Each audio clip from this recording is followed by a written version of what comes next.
Hey everyone, welcome back to Secret Sonics. This is episode 179 with Luke Fiadino. I had a great chat with Luke, and we talked about so many things, including getting work in metal, writing with artists, composing guitar parts, lessons from Alan Shacklock, programming drums, producing vocals, templates and routing, avoiding the solo button, mastering, how metal is moving online.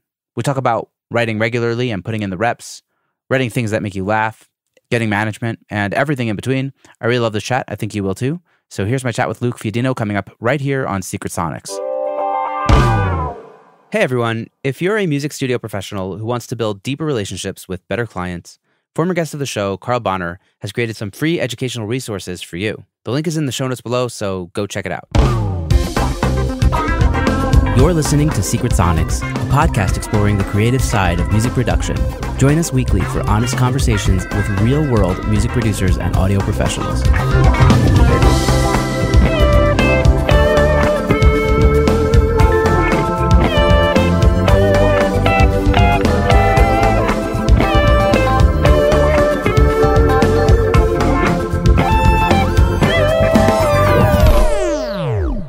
Hello, and welcome back to Secret Sonics. I'm your host, Ben Wallach. My guest today is Luke Fiadino. Luke is a producer, mix/mastering engineer, songwriter, sound designer, and composer. Luke is a Philadelphia native, and he has a background in classical strings performance, a love for synthesizers, and inspiration for various ethnic rhythms and strong structures. Carl Bonner, friend of the podcast, was actually supposed to be here with me tonight for the interview here with Luke, and unfortunately he wasn't feeling well, so it's just the two of us. So it turns out it's just a regular podcast interview. But anyways, you guys are both part of the stateside management team. So I thought it'd be cool to kind of like, I don't know, bring more people in. Yeah, and see what absolutely. happens. Really We'll cool. save that for another episode. But in any event, that'd be fun. Luke has graciously agreed to join me on the air. So with all that to say, welcome to Secret Sonics, Luke. Yeah, thank you for having me, man. I appreciate you having me on the podcast. Yeah. And all that. Excited to talk. Pleasure. So I'd love to hear, I actually don't know much about you. Tell me a little bit about the story. How did music become a thing for you? How did it lead you down the road that you've been going down all these years? Oh man. So as you mentioned, I started with classical strings training, stuff like that. I was playing in orchestras and growing up when I was 9 or 10, 8, I don't know. One of those. I started on cello, moved to upright bass, was playing that, got into some jazz, playing in jazz ensembles, picked up some brass instruments, guitar at some point along the way.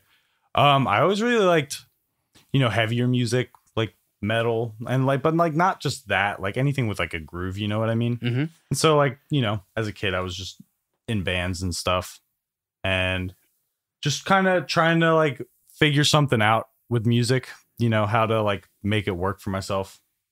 And eventually I just decided that producing was the way I was going to go, because that kind of encompasses everything I want to do, because I want to do a lot. You know what I mean? Big ambitions. Yeah, exactly. Big ambition.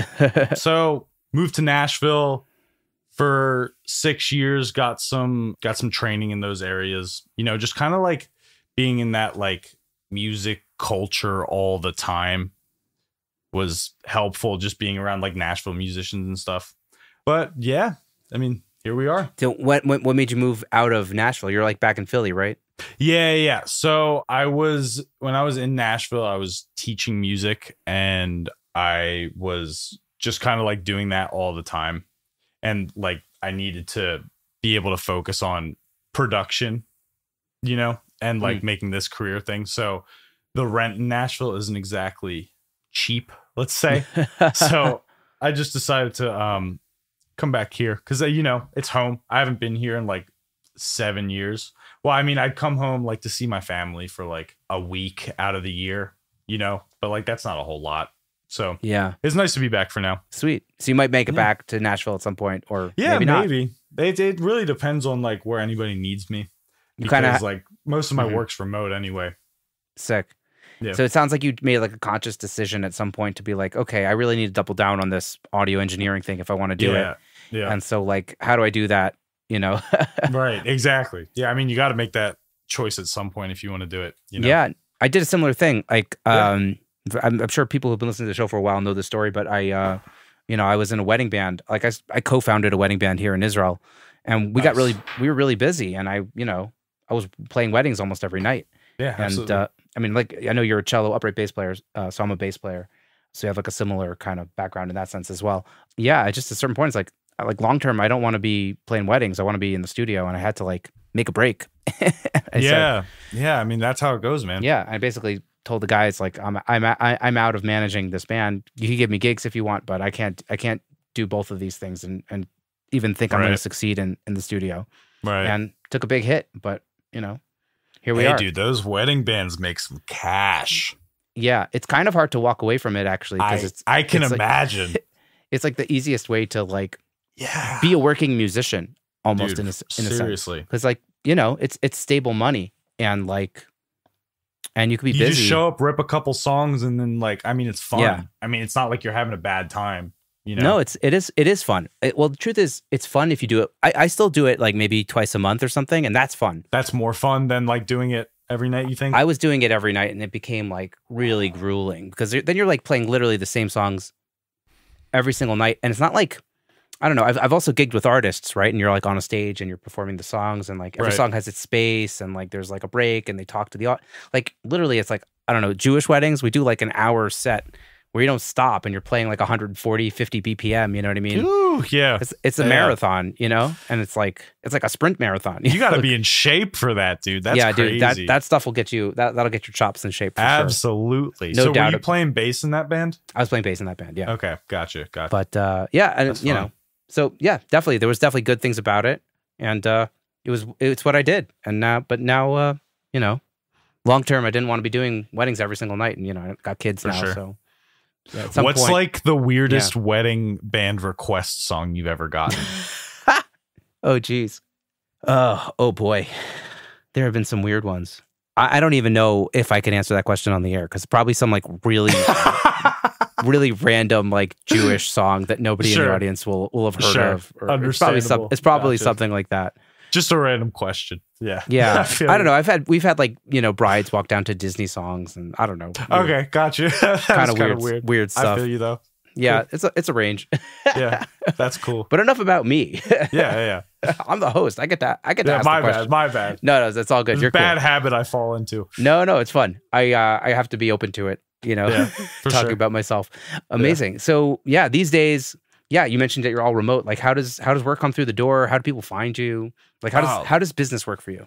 Yeah. So I mean, honestly, I feel like most of it's luck. I don't even really know. It's just like either a word of mouth thing or just like people finding some of the other projects that I've worked on. Sometimes like people will hit up stateside, like looking for someone to do something. And then like, I'll get it through that. But yeah, it's just like a whole bunch of different ways. Sometimes it's like, like sometimes people that I've known from like the music scene in Philly previously will hit me up to like do something for them.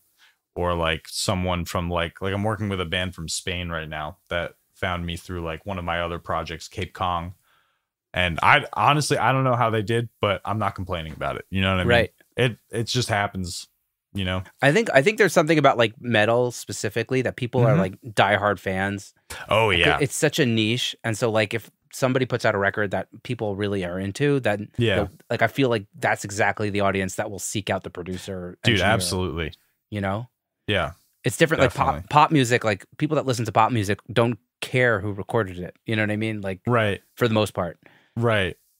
Yeah, really? Or maybe they do. I don't know. I don't know. I've like never worked in pop. So let's say most people that listen to pop music are like, like pop music is for the masses, right? So the masses don't generally care, but like people that listen to metal are probably like really into music and they're really into their metal and they're probably in a band themselves, That logic checks out and that's what we're going with. Okay, cool. So that's that. If you get into heavy music, it's the path eventually if you do good work in it. How does working remotely work, in metal? Because like don't metal producers usually track bands? Like what does like working remote look like for you? What's that? Yeah, so a lot of what I do is either songwriting, like writing with people through Discord, So I'll like Discord share my screen, hook them up with the listen to link, Have you ever used Listen To? Listen To is fantastic. Yes. Listen To is amazing. I've never done it through Discord, but right. Well, it's so you put it on Logic like normal, right? And then you just like you share your screen on Discord, and then they can actually see what's going on. Right. Like you would on Zoom or whatever. Right. Exactly. Yeah. But the Discord audio is really like compressed and clippy. So listen to is just the ticket there, and then like we'll either like throw back and forth like riffs. Most of what I'm doing is like writing guitar, and then like I'll put like with someone, and then I'll put together the whole song with like drums and bass, and then so like a lot of that's like the demoing process, and then like working remote, like mixing wise, I'll get stems, from people tracking in like Spain or Canada or Germany or wherever. Mm-hmm. And then I'll just mix that. But that's not really like something that I'll make someone sit on Discord with me to go through. You know what I mean? Sure.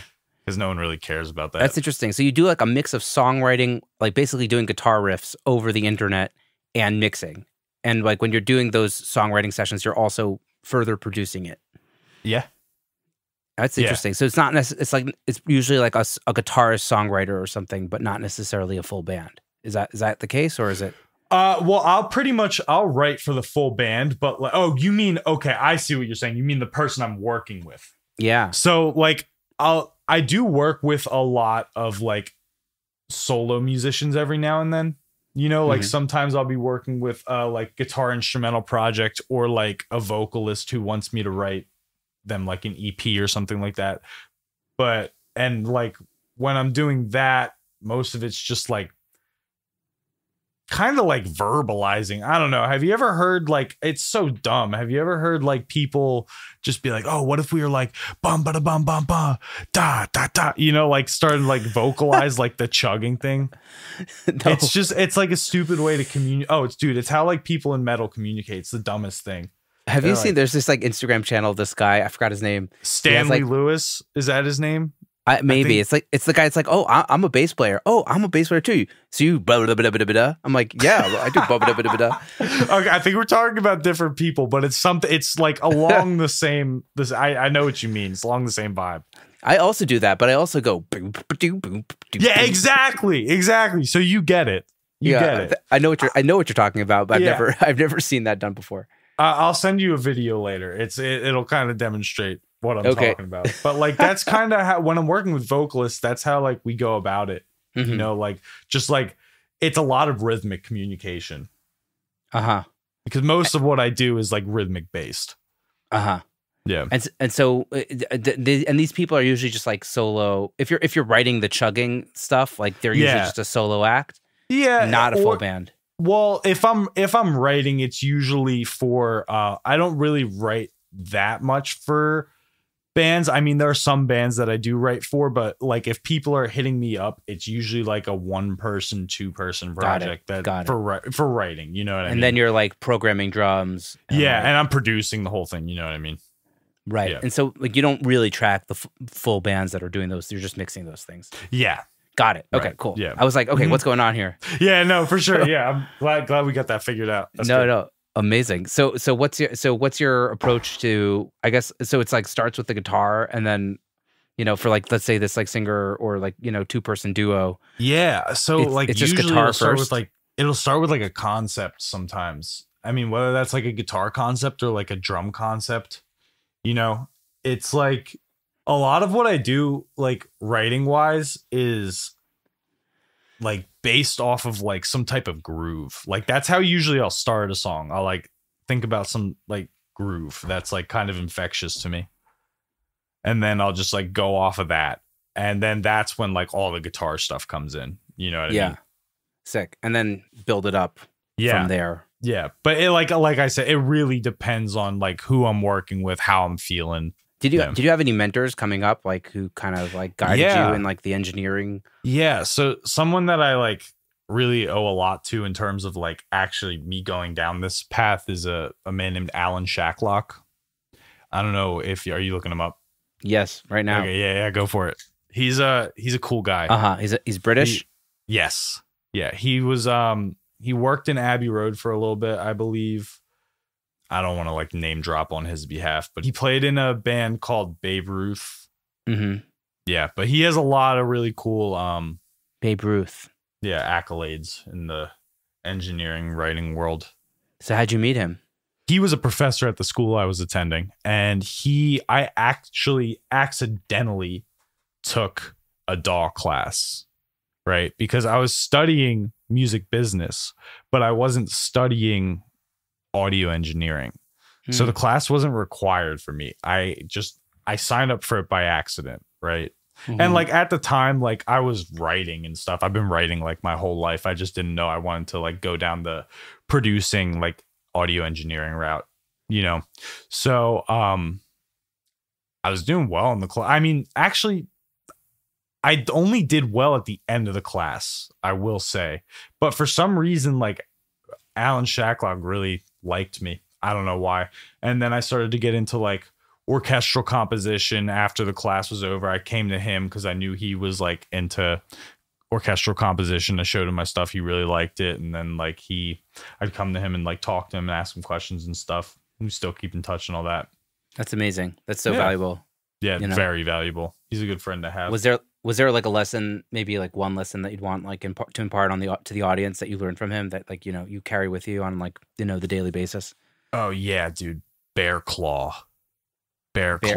What's bear claw? Tell me. So like just hold your 3 fingers over that like control option command if you're using a Mac, you control, know, just option, having command. Yeah, like having like this is money right here. Right here. Yeah, that's okay. the position.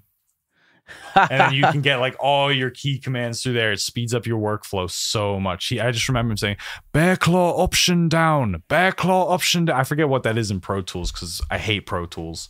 Right. Actually, can I use bad words on this podcast? Yeah, go for it, man. Fuck Pro Tools. Okay, that's all.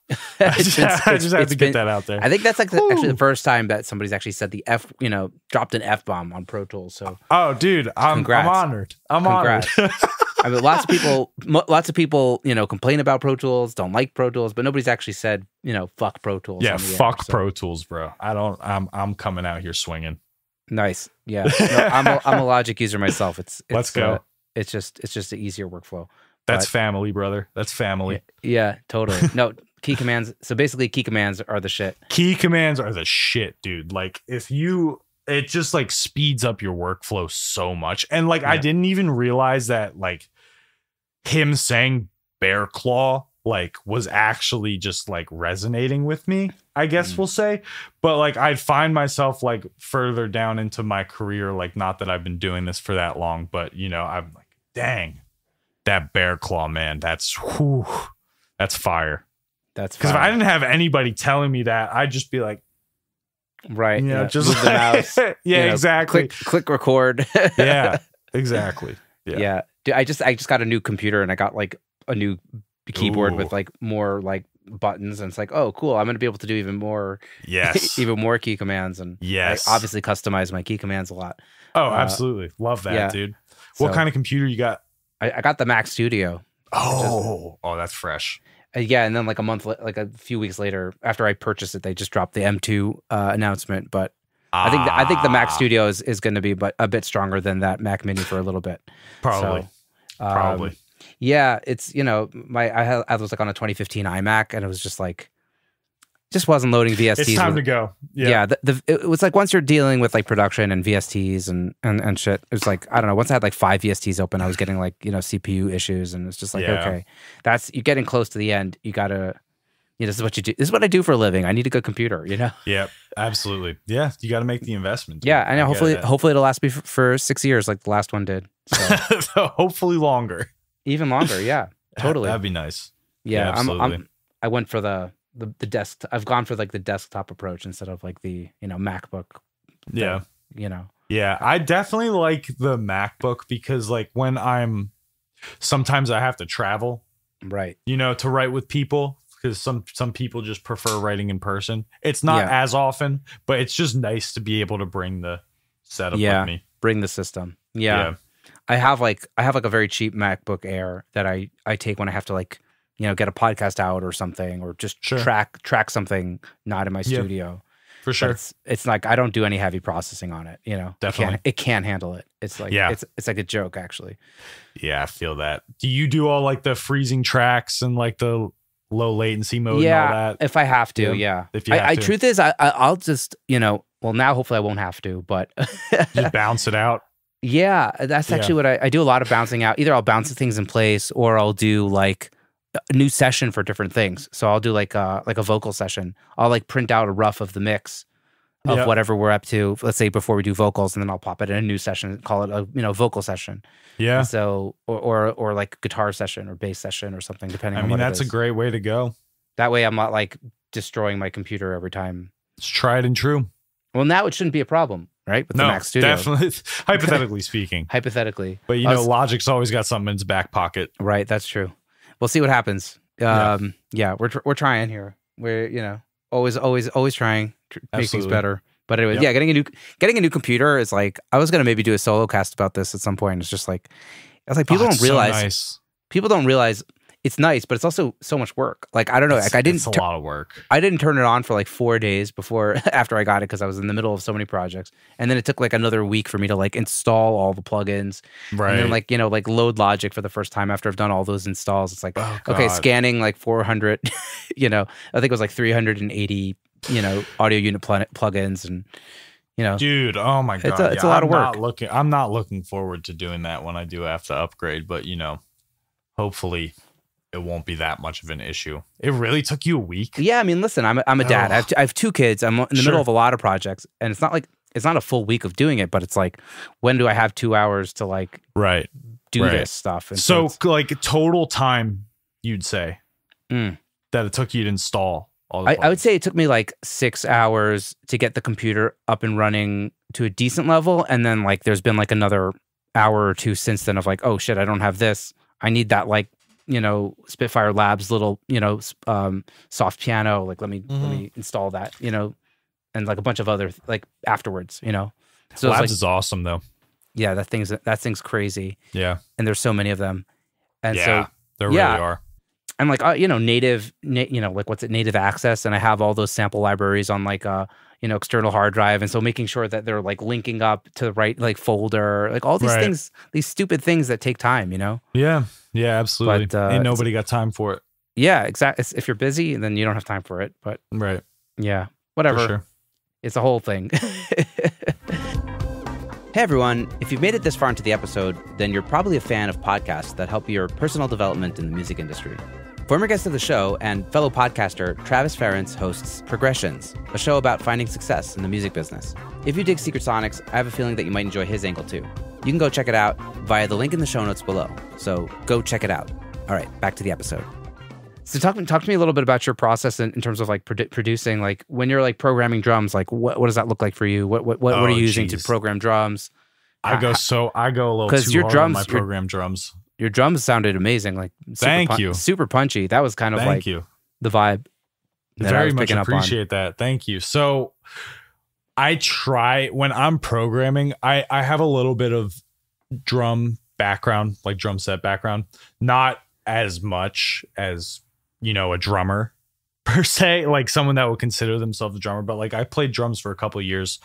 So just honestly, if you're programming drums, you need to be thinking about either yourself playing the part or someone that you look up to as a drummer playing the part, like just really like not even just listening to them, but like going on YouTube and watching how they phrase certain things and how hard they hit like certain things, whether that's like ghost notes or like leading with their right hand, how hard they're hitting it in comparison to like coming in with their left hand, but yeah, it's a whole process, but it's very much worth it because the drums I think are the most important part of any song. Any song interesting. That has drums in it. Okay, fair enough. I think, well, just because, okay, hold on, let me rephrase this. In metal and rock music, right? Maybe less rock, more metal, but drums are what brings it to life. Yeah. You know, because it controls how you like bang your head. It controls how you feel the beat. You know, Sure. I was talking with this guy Mikko Gordon who works with members of Radiohead, The Smile, and not Mick Gordon, right? no Mikko Okay, Gordon. Mikko. Okay, got it. Yeah, and he's basically not, he's working a lot with Nigel Godrich and a lot of Nigel's productions. Who's like my favorite producer because he does all the Radiohead stuff, and he shared the same sentiment as Nigel of like the drums kind of set the tone of the record, and if you have to be very careful, otherwise like you could really date your record if you go too hard on something, and like I don't know if it's the same way in metal, but it's like if you get like kind of classic drum sounds. Yeah, that work, like your album will never sound dated because it'll just sound like like drums, Yeah, which is it's really a lot about the room. It sets the tone. Too. Yeah, yeah, sure. Yeah, the room's huge with that, but no, the drums absolutely set the tone, and I think like the way that I look at it is just like overdo it in terms of like processing and like, but don't go too crazy. Just make it smack. You know what I mean? So which program do you use to program your drums, and are you doing it like just like with a MIDI keyboard or like what was that? No. I do everything by hand. Wow. Because I do everything by hand. It's a little. I mean, it probably looks more tedious than it actually is, but I got it to like I'm doing it every day. So it's like I'm in the flow of it. The program I use a lot of Get Good drums for demoing. I have like a certain I have like what they call a Franken kit between two of the Get Good drum kits that I exclusively use for demoing. Mm-hmm. And then when I'm mixing, I'll just kind of like take different parts of different VSTs that I have. And that's when I'm doing like program drums, you know what I mean? And then I'll add like triggers on top of that. Got it. So it's like you're blending as many VSTs as you have big to. Blend. Yep. And you have like I'm assuming like go-tos for different kinds of sounds. Oh, absolutely. Absolutely. Yeah. But like all in all, Get Good drums is fantastic. Get Good drums. I'm going to check it out. Get Good drums. Oh, dude. Yeah. Your life's going to change. They have a whole bunch of different like kits for different styles too, which is awesome. Oh, I see. Very cool. Yeah. I see Benny Greb. Yeah, they just came out with that one. Yeah, he's an amazing drummer. Yeah, he is amazing. Cool. I can't believe I never heard of this, but good to know. Yeah, Get Good drums, dude. Check them out. All right, amazing. I definitely will.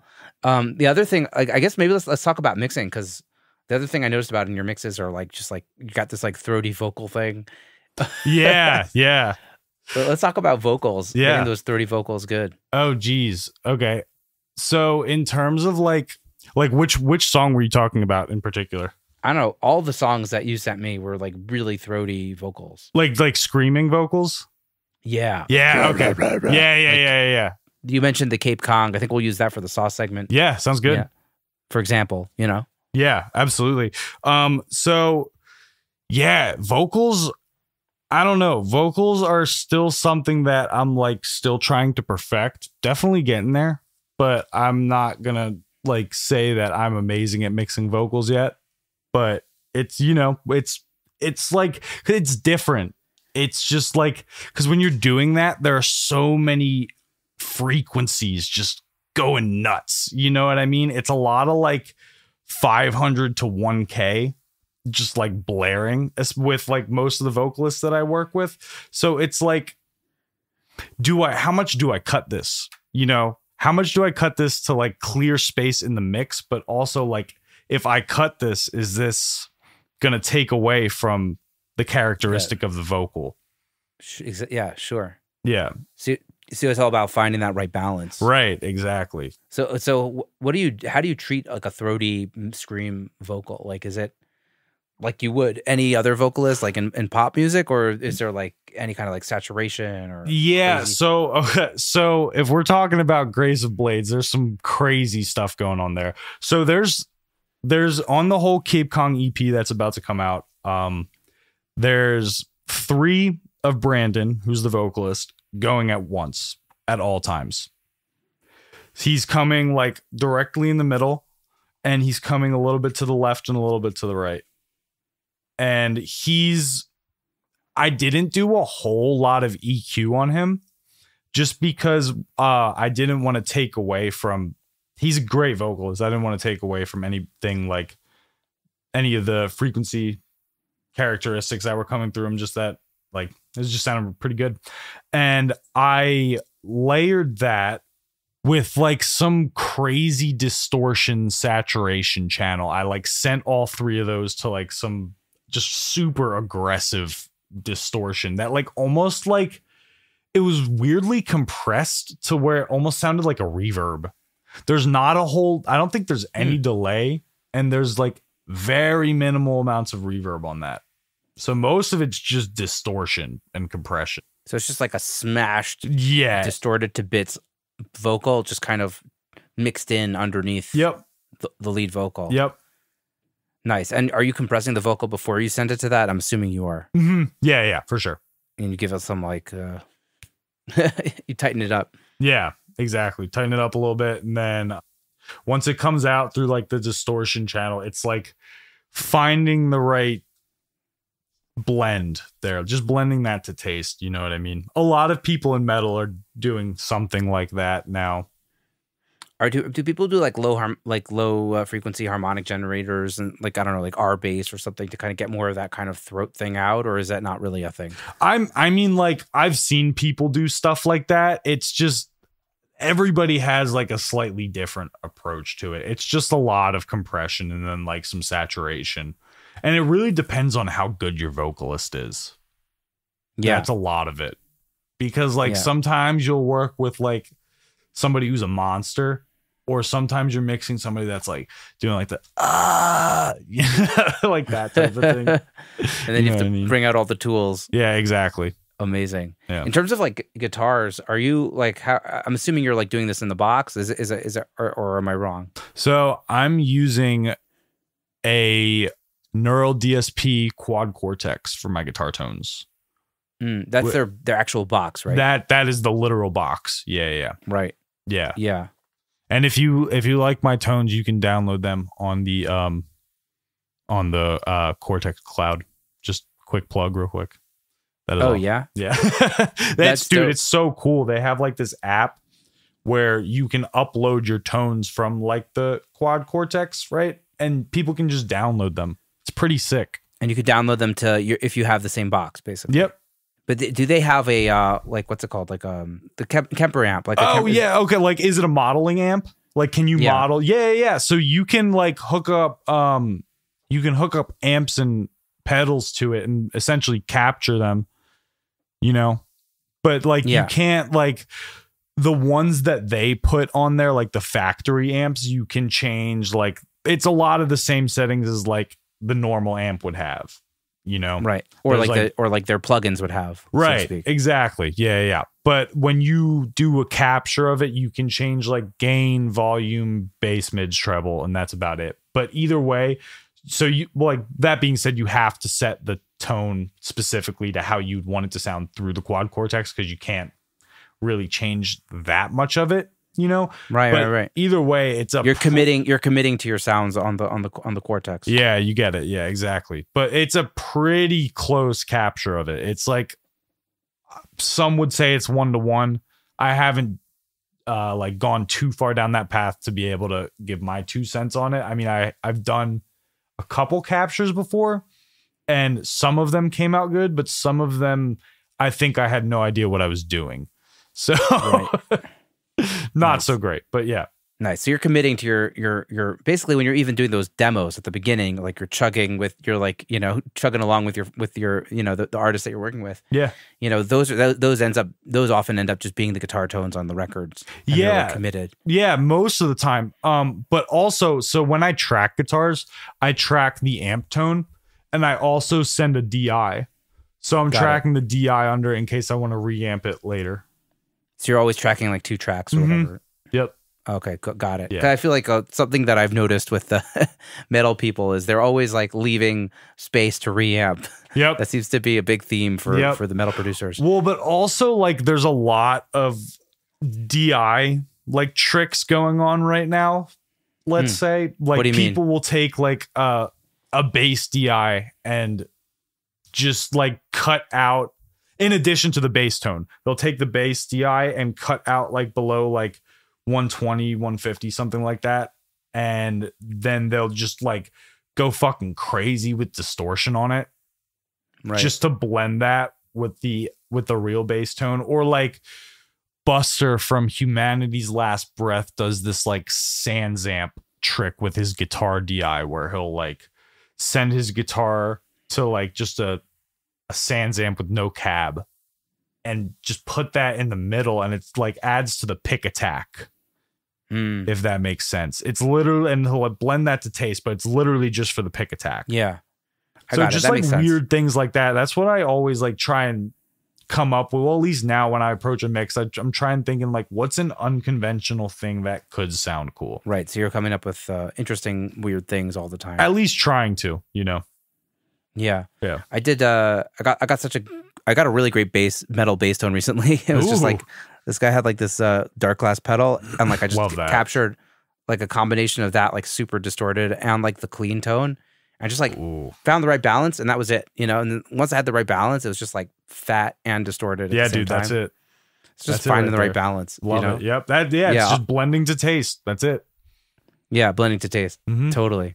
Yeah, it's funny. I do know Sampura. Yeah, I do know Sampura. I just cool. I just got his STL pack. I still got to post my demo for it. I told him I'd post. I'm sorry, Sam. Oh, nice. No, because he was telling me how like his guitar, when he's demoing the guitar thing, it'll be the guitar, like his demoing is the guitar part, but then he'll like kind of reamp it later in the mixing process, and that's kind of his like. Yeah, he's nuts with it, man. He's like streamlined it all, and he's like, he's like super like. He's got his focused way, you know, sort of thing. Yep. And like, I love how like at his studio, he has everything just set up. Like, so when you walk in, you just got to push like a couple buttons and you're tracking. You know what I mean? It's really, it's really straightforward. And it's just the way he thinks is just good.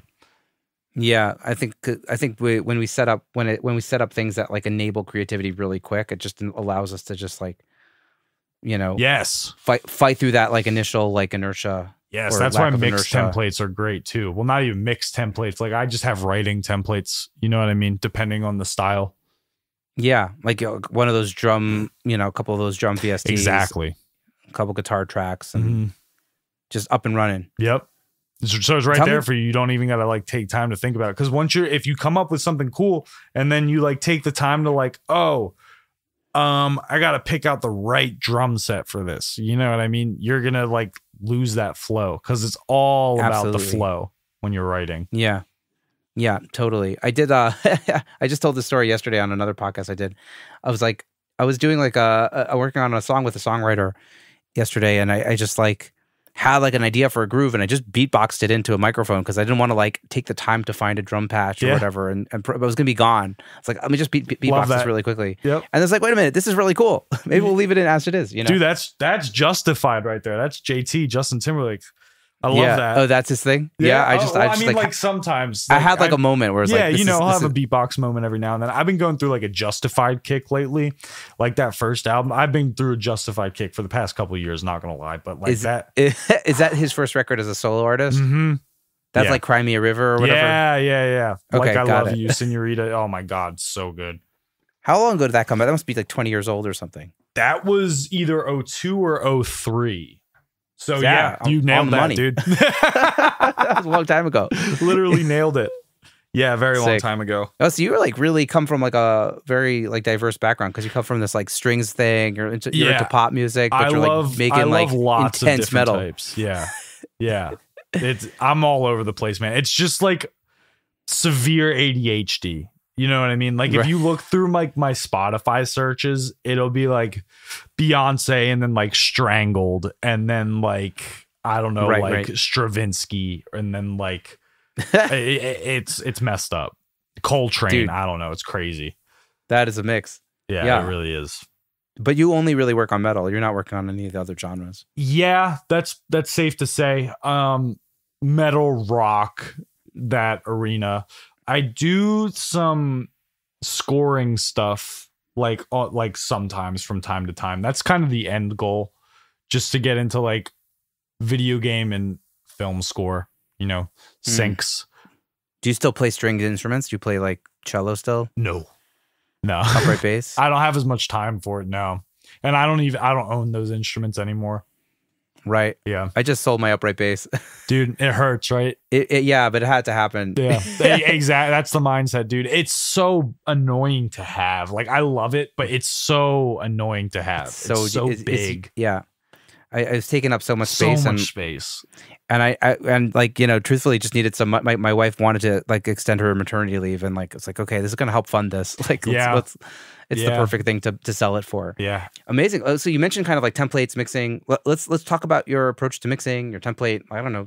Walk me through it. What does it look like? So for mixing, so when I think I misspoke when I said mix templates. I mean like writing templates. For mixing, I don't template as much unless I'm starting an album or an EP. I'll usually focus on one song to start and like template that, just to dial it in. And then I'll go to the other projects and like put the templates in, save the presets or upload the presets that I saved.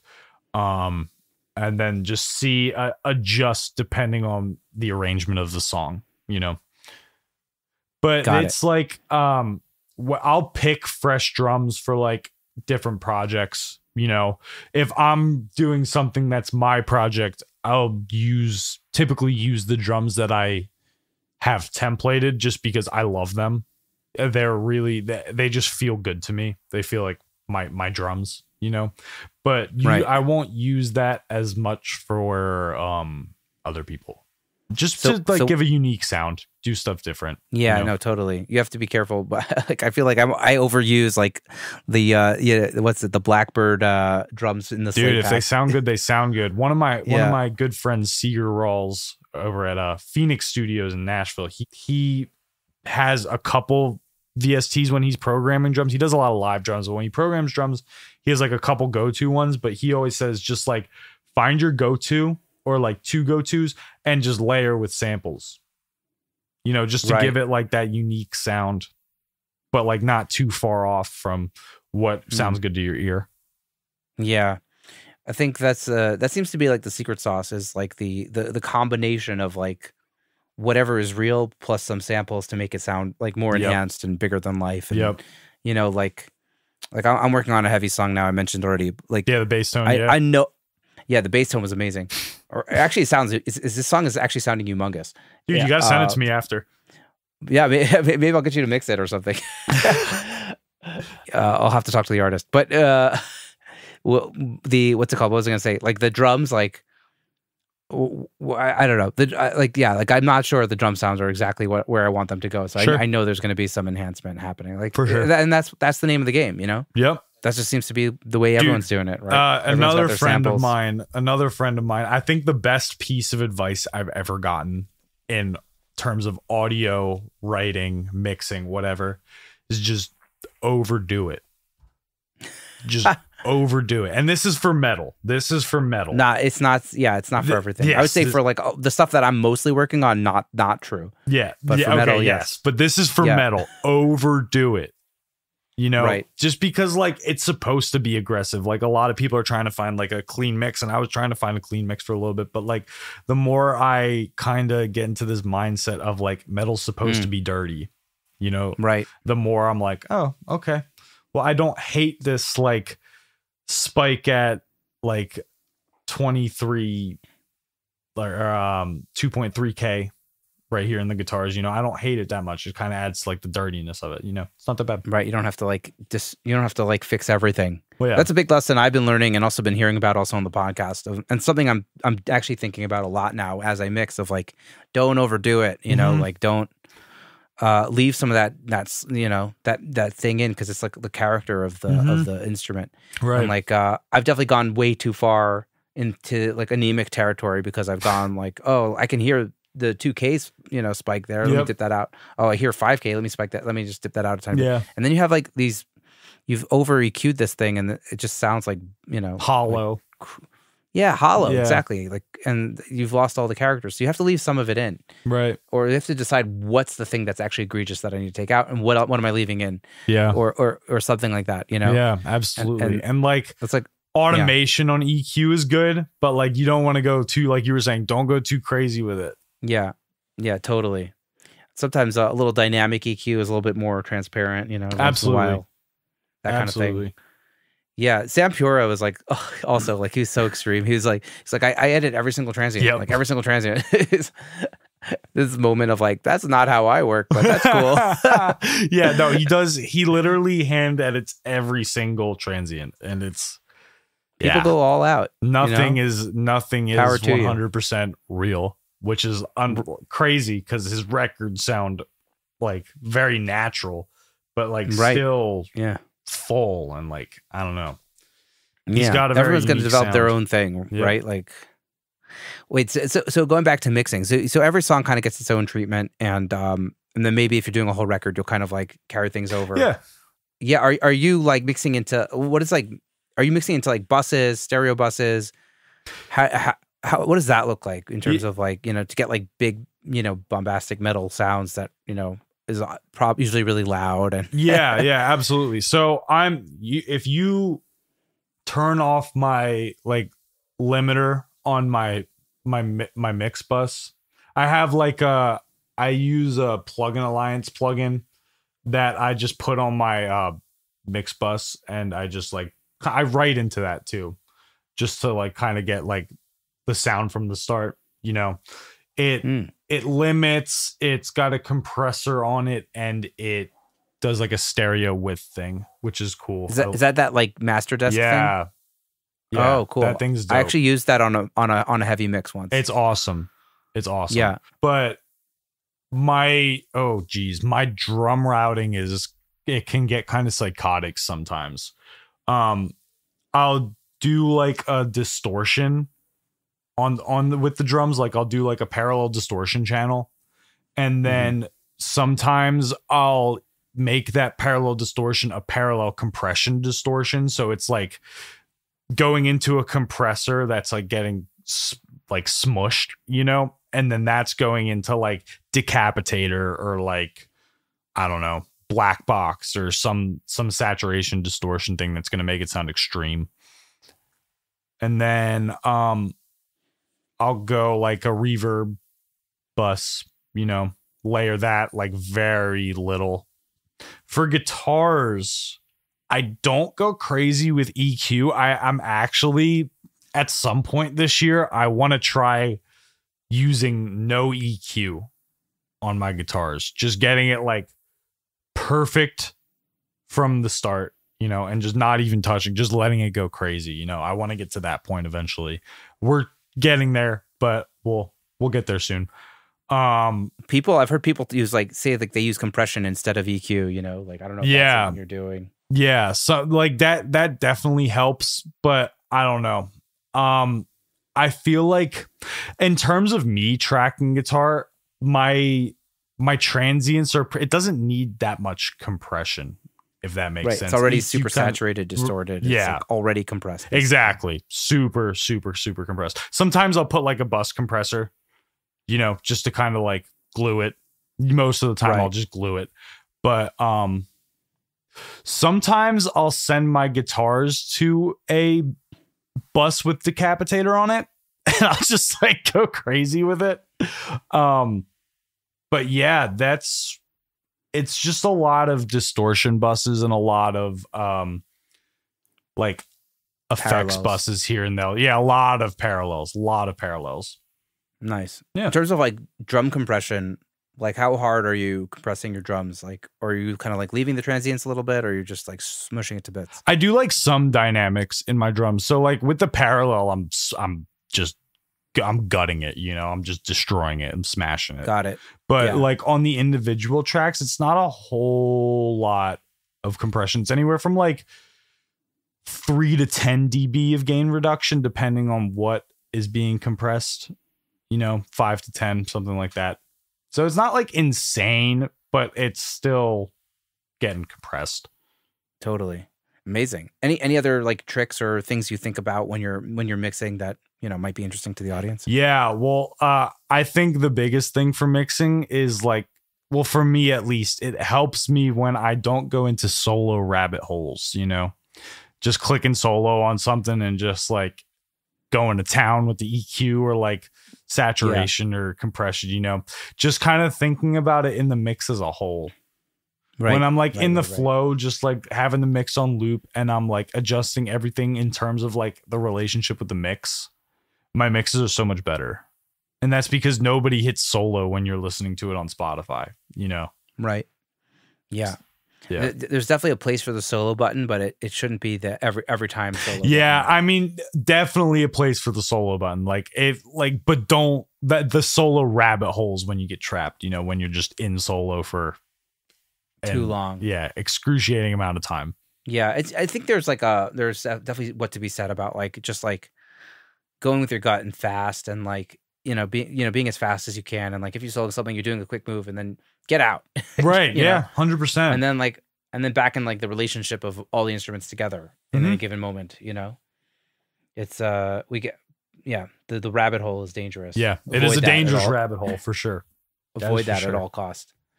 So I saw that you're a master. You master as well. Are you mastering your own mixes? Or are you sending them out? Is there what does that look like for you? So it really depends on for the Cape Kong mix, I had Seeger, who I mentioned earlier, master that because he has a bunch of stuff that I do not have, and he's also very good at his job. And I thought he would do the master I thought he would do it justice. It's also good to have another ear on some other aspect of your project, you know, because I was driving myself fucking crazy mixing that one. It's very hard for me to mix my own stuff.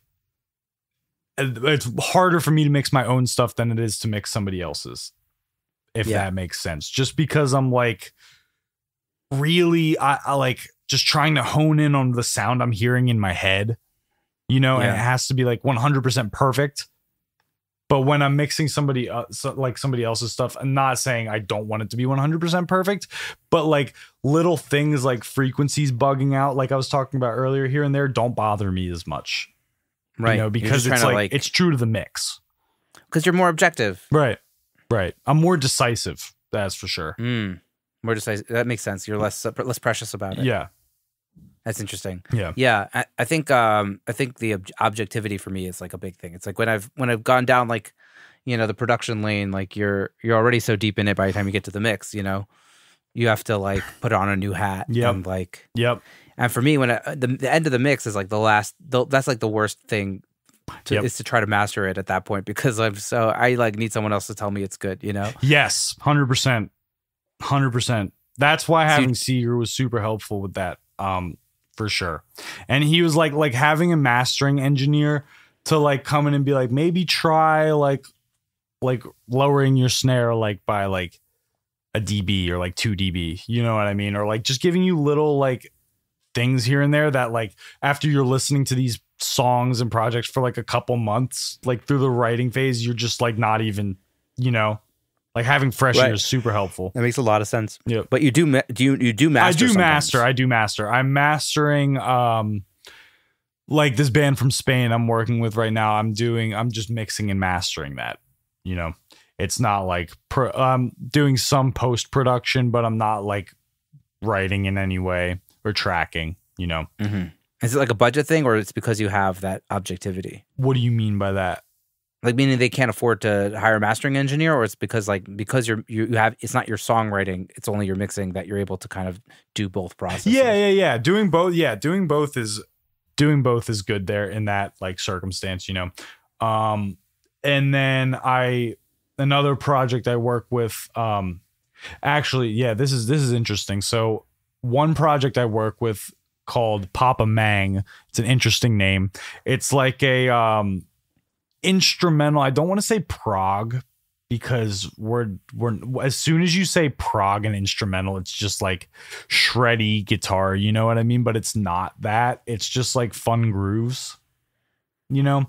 I do like my full service for that. So that's like co-writing, producing, sound design, mixing and mastering and tracking, you know. So for that one, for some reason, I was just like, I guess it just It probably made more sense to me because I've been working with just overly distorted and saturated guitars for so long, and this was not that. So getting the mix and master to sound like clean to me was pretty straightforward. And I was able to mix that EP in like a day and then master it the next day, and we were happy with it. Amazing. Yeah. So that's just like a rare, I don't know. That was a weird one. But Just yeah, depends on what's coming through the door. yeah, exactly. Yeah. That's interesting. I interviewed a guy named Alex Crescione, who's also, a heavy guy, on the show. And he was telling me that he usually masters his own mixes, and he's able to kind of like tweak the mix, like based on how it's hitting limiters and stuff. Yeah. To get everything louder, because like when you have control of the mix while you're in that mastering chain, you can really get the most, for some things in metal where you want it really loud and really massive. Yep. You can get like, you can really fine tune all those like little elements to get like the most, bang for buck, so to speak, in the mastering stage. Is that something that you think about? Is that like part of the mastering? So mixing for I usually do. Well, lately I've been doing stem mastering. So like when I'm mixing into my my master desk, it's not like, sometimes I won't even use that on the master. Sometimes I won't even like bounce that out with it, It's just I'll bounce out the stems as like vocals, like a vocal thing, and then guitar, drums, bass, and then SFX, whether that's like impacts or like sound design. And then I'll put those into a session, and I'll just, if I need to tweak those individually based on like how I'm mastering it, I will, because instead of like mastering like a whole like wave file, I'm mastering like one song with 6. I think that was right. 6. So it gives you elements of control. It gives you like different places you can like, like if you can like, if the drums need more transient to get, but I don't know, if you need them louder and somehow exactly more. Like I can throw plugins on like individual things if I need to, but like it's really about just levels, I think, and then like what you put on your master bus as a whole. Yeah. I'm assuming that's all in the box. Yeah. Oh yeah. Yeah. All this is in the box. One plugin for mastering that I recently like started to love is the Gullfoss. Have you ever? It's an EQ. It's like, dude, it's magic is what it is. It's like an EQ like compensator. I don't know. Like, let's say you go through a part with like heavy bass, and then the next part doesn't have as heavy bass. It like compensates for it. Okay. It interesting. It's almost like that ozone imager or something. Yeah. I don't know. Yeah. So the imager is like the width, right? Right. But they have like a tonal balance or something. Right. Yeah. Total balance control. I think that's what it's called. Yeah. Maybe. But this thing is really, really nice. So that's kind of been your like secret sauce. Yeah. Not a secret anymore, but it was until now. Foiled. Yeah. It's awesome, dude. It's really awesome. Shadow Hills mastering compressors. Awesome. Are you smashing these things, or are you using them subtly? Like, I don't know. Like, I feel like most people talk about like the Shadow Hills and they're like just nudging it, but with metal, maybe you're throwing it all in there. No, I'm using it pretty traditionally. I'm not going too crazy with it. Nice. Yeah. Do you have studio monitors? Like, are you mixing in headphones? Like, yeah. So like I have I got HS7s with the sub. The HS808 sub, I think it's called. I don't know. But yeah, mixing through monitors. Sometimes, like I said at the start of the podcast, my headphones broke from one of my clients. They were just trying to like extend the one ear, and it just like stopped working. So I was like, that's weird. No. Yeah. So I got to send those back. But sometimes I'll check those with my master, Right. But you've grown accustomed to your HS7s. I used to have the 80s. It just feels good, dude. Yeah. I think that's like apparently like the best monitor from that series, from what I understand. It's like they're 80s, very honest. Like the crossover in the 80s is like bizarre.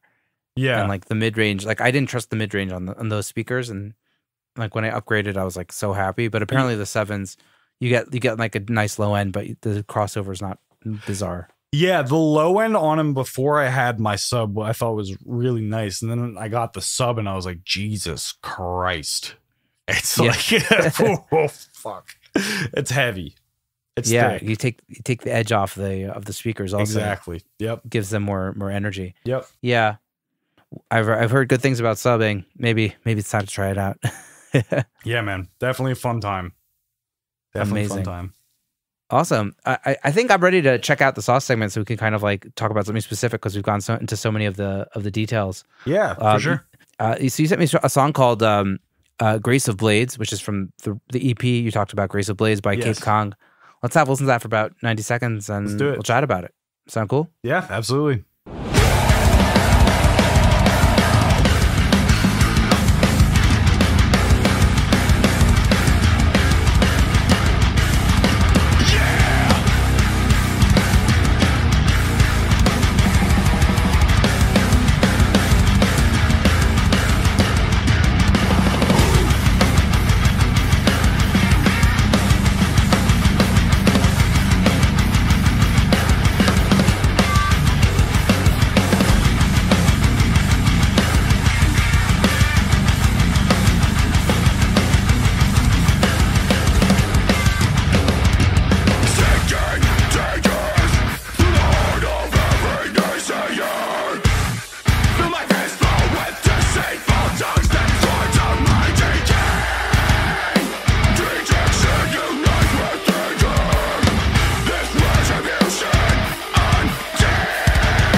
Yeah. Luke, this is badass. Thank you, man. Appreciate it. Yeah, it's like, I don't know, there's like so many things going on. There's a lot. The drums I love the drums. They're so punchy. Thank you. And like, yeah, there's some crazy guitar effects. Like there's some bizarre phasing moments. Like where you're just here's like 1 second of like a phased out guitar or something over a vocal kind of thing.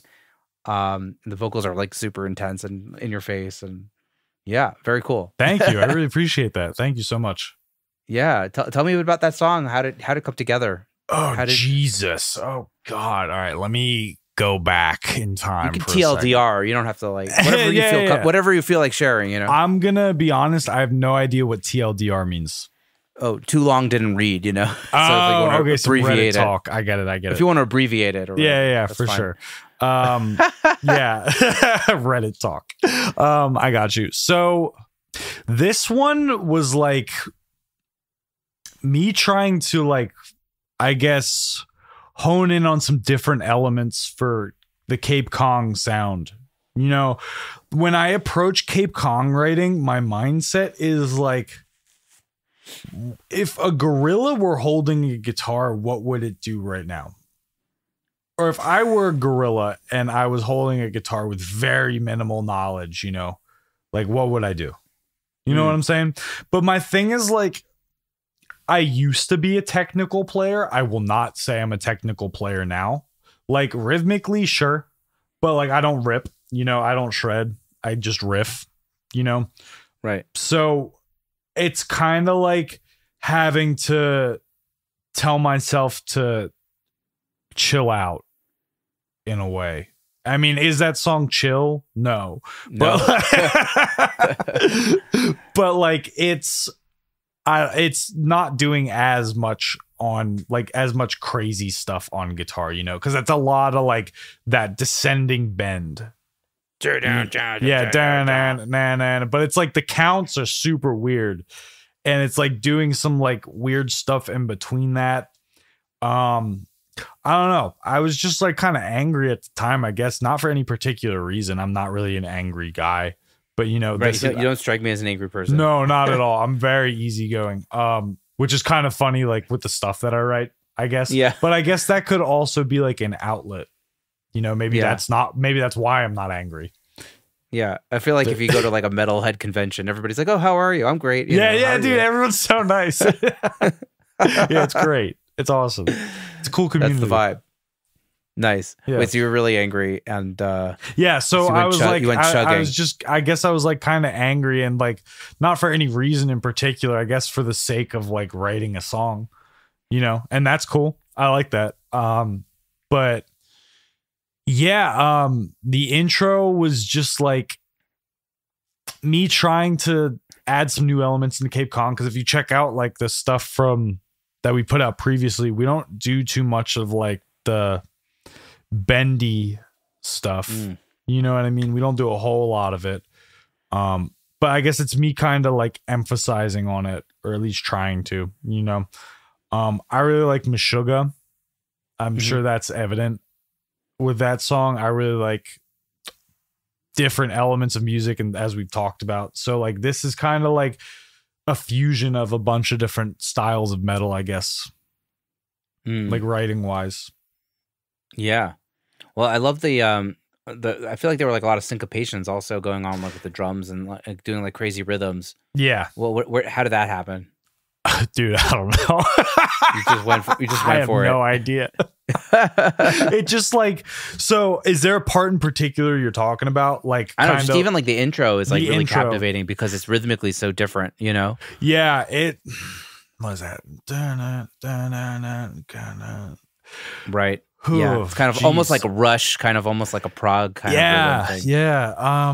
What was the I don't even know what the inspiration for that was. It just kind of like happened, I guess. I knew I didn't want to like start a song out with like a straight up groove, like, because like Cape Cod, we're trying to like emphasize on the groove, you know. That's kind of what I try to do, just emphasize on grooves.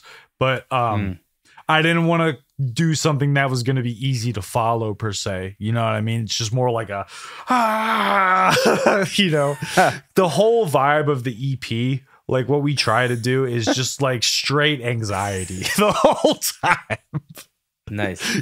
So who is Cape Kong? Is it like one person, a duo, a full band? Like- so Cape Kong is a full band. It started out as a duo, we'll say. It was Brandon, who's the vocalist, and I. He got the name because he really likes going to Cape May. And he was playing Donkey Kong and like on N64, and he was thinking about Cape May. So Cape Kong, just kind of, it feels good to say, you know. So we're like, sure. But yeah, started. It sounds more like Cape Cod than Cape May. Exactly, if we're being honest, it's very close to Cape Cod. Or it's like almost like a joke on like, you know, Cape Cod is like this like you know, place where people have fancy vacations. And right, exactly, and then you just like playing some ripping metal. Yeah, absolutely, love it. But yeah, so we have we're a 5-piece: Kenny Stroh, Colin Gale, Christian Day, Brandon Lang, myself. But yeah, for this EP, I did the instrumental writing, and the mixing and production. I didn't master it, like I said. Brandon tracked vocals, but we got the project together like as a full piece after we finished the EP, in the hopes to play some live shows soon. So basically, you did all the drum programming, bass playing, also. Yeah, I was the band. You were the band, but for shows, you're going to be a full band. Maybe in future records, people will track their parts. Yep, kind of thing. Yeah, got it. That's like, I'm assuming that's pretty typical for like, you know, metal startups or whatever. Yeah, I'd say that's I mean, like, we're moving to an era now where like the online project is like king, like the online unsigned project. Have you ever heard of a group called Darko? No. Darko is, we'll call it a super group because it's like, it's just 2 people, I think. I'm sorry if I'm wrong, but it's the drummer of a band. Yeah. Drummer of a band called Spite, who plays guitar in this project, and the vocalist of Chelsea Grin. and they're just an online project, and they make a lot of money, and they're killing it right now. Everybody loves them. Wow, absolutely killing it. So I guess there's tons of ways to do it. Where like this is like I guess like a result of like the pandemic of people just like being cooped up by themselves, or is it like just the internet age and that's what it is? You know? Absolutely. Most of where we are in like terms of like music and like working, I feel like is a result of the pandemic, you know? Yeah. Because so many people are like working from home now. Like it wouldn't be as easy for me to work remote if it weren't for the pandemic, I feel like. Yeah. And I'm not saying God bless the pandemic or like, you know. Yeah. But, you know, it's just a perspective. Yeah. I think some people love it and some people hate it. I think it's like depends if you're like an introvert or if you like going to the office or yeah. No, totally. But that Listen To came in right in the clutch at that right moment. Right? Absolutely. Yeah. God bless Listen To. That's what we will say. That's what we will say. God bless. God bless Listen To. Totally. Wait, it's in terms of like that song or the mix or anything technical that you maybe want to share that maybe would be interesting or mix wise. Yeah, sure. Let me go through this mix in my head. I feel like this one was pretty conventional for me. I feel like I didn't do the vocals were the craziest thing. Like I was saying with that, like there's three of him going at once at all times, coming at you from different angles. It doesn't really sound like that though. No, but there was some interesting panning stuff that you did also. Like right before the breakdown. Yeah, maybe. Yeah, like where he's like where it's like no more space to lock away, and then it like switches ears. Like that thing. Yeah. Yep. So what did I do there? Well, obviously it's just panning that, but I like to do this lo-fi effect. You'll probably notice that in like a lot of my stuff, whether that's like a lo-fi guitar, like right before a breakdown or like right before a part, just like a measure of it or something like that. I feel like it adds a lot of dynamic and like, oh shit moments. You know what I mean? When you hear that lo-fi guitar kick in or like lo-fi vocals, like, oh shit, like something's coming, you know? But the lo-fi vocal put some reverb on that. Oh, and then right before the last breakdown, that's interesting because there's some glitchy effects on that same part, like during that buildup. It goes to a different breakdown, but it's like the same thing.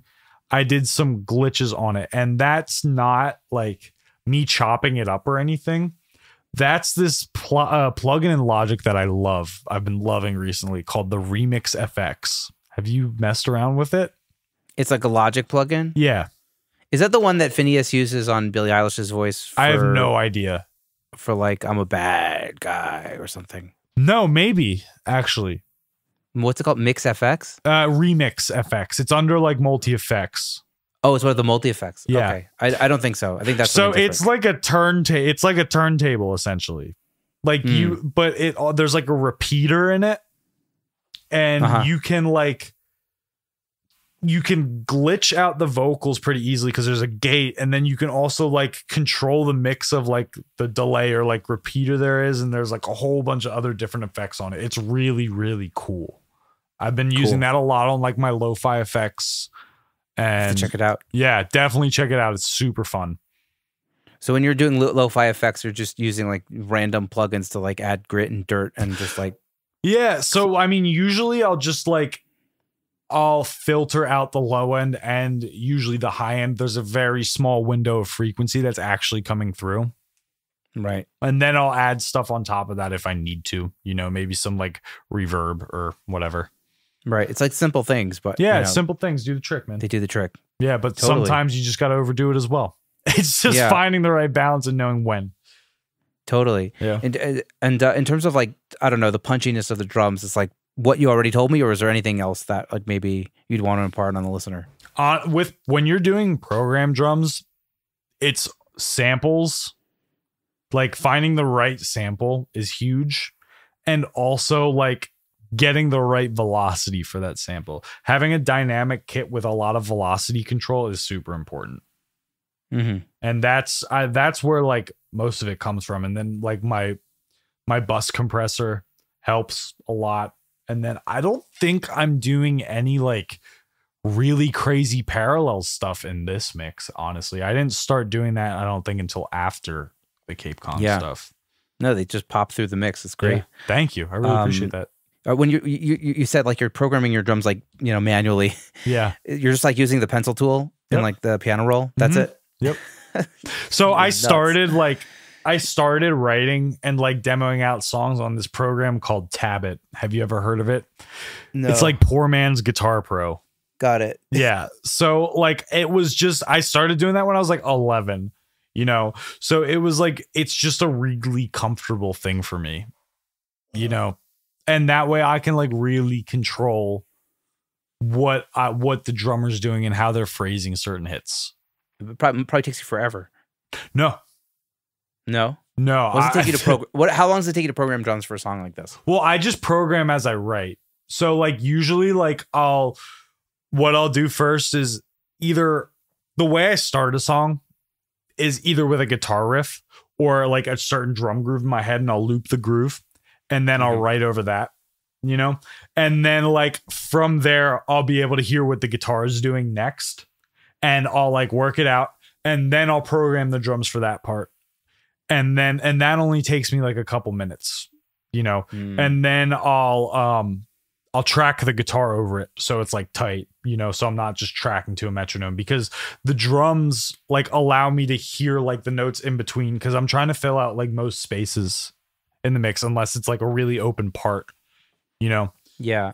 So that allows me to be able to like stay more in time when I'm tracking it, you know?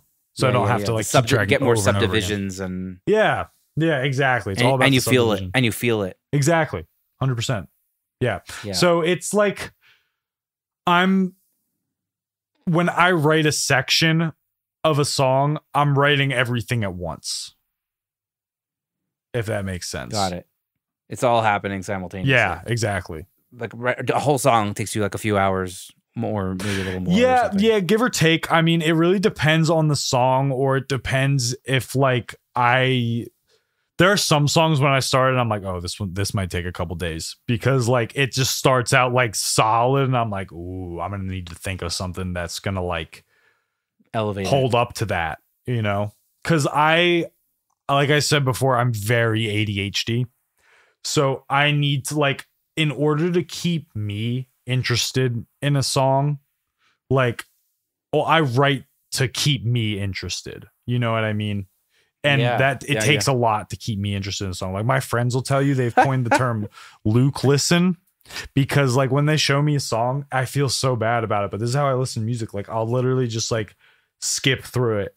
I'll listen to like the part, I'll listen to the intro, and then like for like 2 or 3 seconds, I'll pretty much know what's going on. And then I'll skip through. I'll go to the next part, you know? we all do that. Yeah. Okay. Yeah. Okay, cool. Well, truth is, I do that more like, you know, if I'm trying to figure out what like another production is doing. Sure. Like, okay. Yeah. No, that makes. Or like, let's say if I'm sitting with an artist and we're listening to some references, and like, you know, they really like, you know. Yeah. I don't know, Gracie Abrams. Okay, so let's go to Gracie Abrams. Let's skip forward and hear how the song develops and what like the instrumentation is, and you know, it's just like an example for me. So I'm not talking. So right now I'm not talking in terms of like references. I'm talking in terms of like one of my homies being like, "Yo, check out this song. I think you'd like it." I'm an asshole. Right. Yeah. Well, you know, the thing is, we do this for a living, so we like literally listen to this stuff all the time, and so it's like you can start to predict. You know, we understand where the songs are going, and so you're just kind of like, so you want to get a good snapshot to see if it's something you're gonna dig. You know, like, I understand. You're making me feel better, dude. I appreciate it. I understand. I don't know if I would do that for like a band I really loved, or or like an artist that I just really wanted to hear the music. But like, if I'm checking something out to see if it's like an aesthetic I'd be into, then I could see that. Yeah, absolutely. And I definitely do that for like just to see what an aesthetic is in a record. If I'm if it's going to be maybe a reference for a song I'm working on, you know. Yeah, absolutely. Yeah, for sure. Yeah, it's a thing. Hey, okay, whatever. You're making me feel better. Cool. I'm not an asshole. We need our snapshots. You know? Yeah, dude. It's all about the snapshots. I love it. Good stuff. That's great. Yeah, listen, music is it takes time. It really does. It's an art form that goes through literally time, right? Like it takes takes 4 minutes or 3 minutes or 2.5 minutes or whatever. When I used to write like my prog stuff, it would take me like a couple hours, and like that stuff was through composed. Like there were no repeating sections. Like everything was just like there were no like repeating measures. It was just like it would take me a couple hours. But like when I finished, that was it. I viewed it like a painting. You know what I mean? Like that's just the piece of art that I did in that time. You know, not touching it. But now, like I go back, you know, if I'm like, that's not holding up to where I want it to. Yeah. You know? So, I guess this brings me towards like another section of the podcast I like to get to is like kind of creative energies. Like, Sure. you know, we're talking about like how you're keeping yourself engaged. Yeah. We all have days where, you know, we're super pumped to get in the studio, obviously, and do our job. But like there are days where we're, you know, a little less motivated. Do you have any habits, routines, or practices that you do to kind of get you in the zone? Yeah, for sure. I'm not like really a spiritual person or like a religious person, but like I kind of like do like a little bit of like a meditation of sorts before, right? And it's more to like ground myself and like to like not psych myself out, because a lot of the times I just have very high expectations of myself, and I expect myself to like deliver a like perfect product at all times, and like that's not. I'm a human. Like that's like not nice of me to expect that of me. You know what I mean? Right. And like, I'm sure you go through that as well. You know, that's just kind of like our field, like staying relevant, staying like, you know, but it's kind of like more of like a self-talk to like, and like, to like ground myself, if that makes sense. Like just like mantras and stuff like that. So you sit down, do some mantras. Yep, exactly. How long does it take you to have some self-think for a couple minutes? But honestly, in terms of writing, I write best and I'm able to consistently come up with ideas when I'm writing every day. Got to keep it going. Like the regiment. Even if it's just like, you don't have to write a whole song a day, just write something. Like, even if it sucks, like you wrote something, you know, like. And you put a rep in. Exactly. It's all about the reps. It's all about the hours, 10,000 hours. Absolutely. Yep. You know, I interviewed a guy named Damian Taylor who's, you know, worked on some incredible music, and he's a bit of like a thought leader, I would say. Sure. Yeah, he was like telling me about this like morning practice. Like, you know, you wake up, it's something worth trying at some point in your life, of like waking up, you get out of bed, you maybe go to the bathroom, and then you work for 50 minutes and you bake something. And that's it. Yeah. And you've already won your day now, because you know, you've accomplished something today, even if it's just that 1 50-minute thing. 100%. And you've scratched that itch, and you've put in a rep, and you've kind of like, you know, that's it, you know? Yeah, that's how it goes. I'm not in a stage where I can do that, but like there was like a stage where like, you know, where I was like trying to get busier and figure things out. And I would just make a beat every time I had time in the studio. And it was just like, oh, I learned so much from that, you know? That's all it takes, dude. Seriously, just getting something down. Like, it's like, because people come to me like all the time, and like I'm not trying to put myself on a pedestal, but like some people come to me and they're like, how do you how are you writing every day? And like, how do you make like something that is objectively good, like consistently? And I wouldn't consider everything that I make to be good, you know, just because like, that's just how we are, you know? But it's the only way to write stuff that you are going to like is by writing shit. Like, you got to get the shit out of the way. Like, you're not just going to like be able to write stuff after like playing guitar in other people's songs for like years, you know? Like, that's great. You're a good guitar player. You got that down. But there's also like the writing portion of it and creating like original stuff. But like, honestly, like anyone's capable of writing. Like, anyone can do it. It's just like, are you willing to be patient with yourself? And like, it's a mental battle, you know? Like, am I good enough? Am I able to do this like for a living? Am I able to like write something that I'm going to like and other people are going to like, you know? And you just got to like push through that, see past it, and write the shit, you know? Right. Yeah. I mean, I literally just talked about this last night on the podcast I did yesterday. There's a book called Start that I read by this guy named John Acuff, and it's just like, you got to start. Like, it doesn't matter. Like, you don't know what's going to hit you once you're on your journey. Yeah. But like, if you have to put that first foot forward and start, and then you'll adapt, or you'll put in enough reps that things will get good, or, you know, you just like, I think people overthink everything at the beginning, and it's like you can't overthink it. You're not going to hit a home run the first time. Yeah. The same thing with artists. Like artists, they put all the pressure in the world on that first song that they want to release and they haven't released it yet, and they think it's all important. But it's like, no, put out that song, and then maybe the next one will be good. Or 7 songs later, you'll have something. Yep. But like literally, like nothing starts from the beginning. You have not at all. I mean, it starts from the beginning, but it's not going to be great at the beginning. You have to get the shit out, like you said. Yeah, exactly. And like honestly, I will say, when you're like, write something that makes you laugh. You know what I mean? Like sometimes I write like some of my best stuff, I think, when I'm like being ironic about it. And I'm like, I mean, there's 2 types of laughing for me in music. It's like, that's stupidly heavy. I'm like, that's hilarious because it's just so heavy. Like, I don't know what else to do when I hear that except laugh. And there's also like that is so ironic and hysterical or bad that like, that's funny to me. Yeah. You know what I mean? It's just all about laughing. It's just good. Yeah, I feel you guys metalheads know how to take yourselves not too seriously. Yeah, definitely. That's the vibe. Yeah, amazing. Yeah. Well, Luke, this has been so fun. Thanks for talking with me and having me. I really had a great time. I've learned so much, but I can't let you go until I ask the final question of the show, which I ask everybody. I'm so scared. Don't be scared. It's okay. Fine. It's not. I'm not going to ask you for your deepest, darkest, fears thank you. Appreciate or whatever. that. Don't worry about it. It's not that bad. Cool. But I like to ask everybody, looking back on your journey, was there something that you maybe did or didn't do that you want to impart on the listener who's maybe, more towards the beginning of their journey of being like, yo, Luke, keep at that. It's going to get you where you want to go. Or Luke, don't do that. It's holding you back. Will be that one thing. Oh, man. There's so much and so few at the same time, but I don't even know if that makes sense. But I'd say like we were talking about earlier, just do it. Like if you want it, like be hungry. You got to be a savage. Just be a savage at all times, and you can make your dreams come true. Right.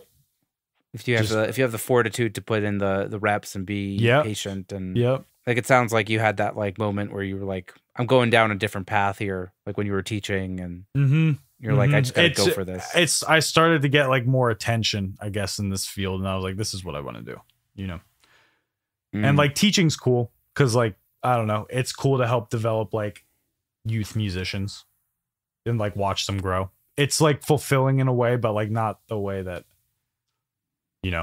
I wanted in the end. Right. In the end, you want to create things. Yeah, exactly. But yeah, I'd say most important thing is to just and this is with anything in life, just stick with it.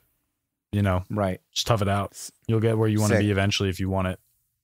Right. Yeah. Just have to wait long enough and outlast other people. Outwork. Yep. Maybe this is like a little bit like left field at this point in the podcast, but we were gonna have Carl on because of like the management thing. Yeah. You guys are under the same management. Like, how did you end up getting management, and what do you think is like a good time in someone's career to do that?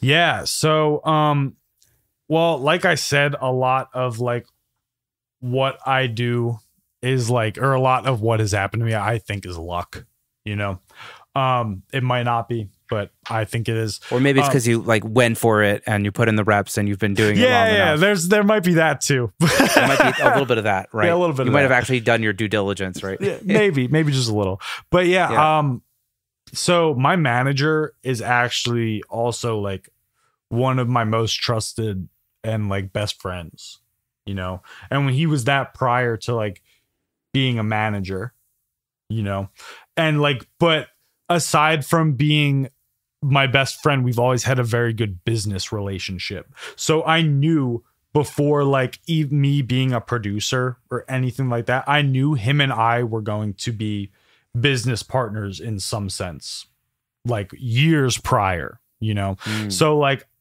I decided I wanted to get into like producing and like film score and all this stuff. And he's like, all right, well, like, do you want me to be your manager? And I'm like, yeah, dude, you'd be perfect at it. Like, you'd be great. And he was, and he's great. And like, he got his job at Stateside for being an awesome manager, and like he had me and Joey Burcham under him before he moved to Stateside. So like he went to Stateside and we kind of got absorbed with it, Amazing. Yeah. So kind of luck, kind of not. Do you feel like having a manager has enabled you opportunities that you wouldn't have had otherwise? Absolutely. I think, well, for one thing, like I do not have a business brain whatsoever. So I knew that like whatever I was going to do in music, like I'm going to need a management team because I don't value myself as much as I should. You know what I mean? I feel like a lot of people in music do that, which is why management exists. Absolutely. And I'm not organized whatsoever. So like I just so like I needed to just focus on music. Yeah. The music side of it, you know. That's amazing. I feel like so many of us, you know, are dealing with so many things at the same time because that's what we have to do to like, you know, that's the freelance musician, artist, music producer thing. It's like you get on Instagram and you share stuff and you know, you're basically a marketing person, business person, and you do the thing that you're trying to do. Yeah. And it's like it's hard. We all get spread thin, and I guess not everybody has a chance to have management, you know, right away, but I definitely see why that could be so good. Yeah, absolutely. And I mean, not having management isn't the end of the world, you know. I mean, like management has helped me, but like it's really like it's about you. It's not about your management, you know. Right. It's like you're the product. You're the selling point. Right. If you've already shown proof of concept, then a manager would probably be happy to pick you up. Yeah, Dave just keeps me in check. That's pretty much what it is. And if you're able to keep yourself in check, like you might not need a manager. But I'm not. So I'm just like my brain is in a million places, you know. For those of us who have enough confidence and keep themselves in check. Exactly. Yes. Not many of us. The rare breed of people. Yeah. Exactly. Amazing. Yes. Cool. I figured I'd just touch on that. Yeah, absolutely. Yeah, sweet. Maybe next time we'll get Carl on the air. Yeah, as well. I would love to do a podcast with Drop C. That would be fun. Or Drop C. Yeah, I call him Drop C.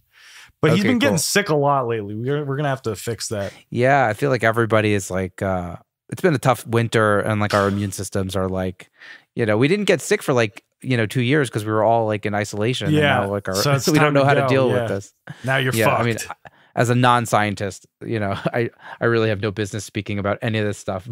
but like a lot of people I know have gotten a lot sicker this winter than usual. Mm-hmm. Yeah, you know, whatever. Yep. I got kids who got sick, different things. You know, it's been a thing. It's a winter, whatever. It is what it is. It's almost over. Sure, kind of almost over. Maybe we'll have a nice summer. I hope so. I really hope so. Yeah, let's hope.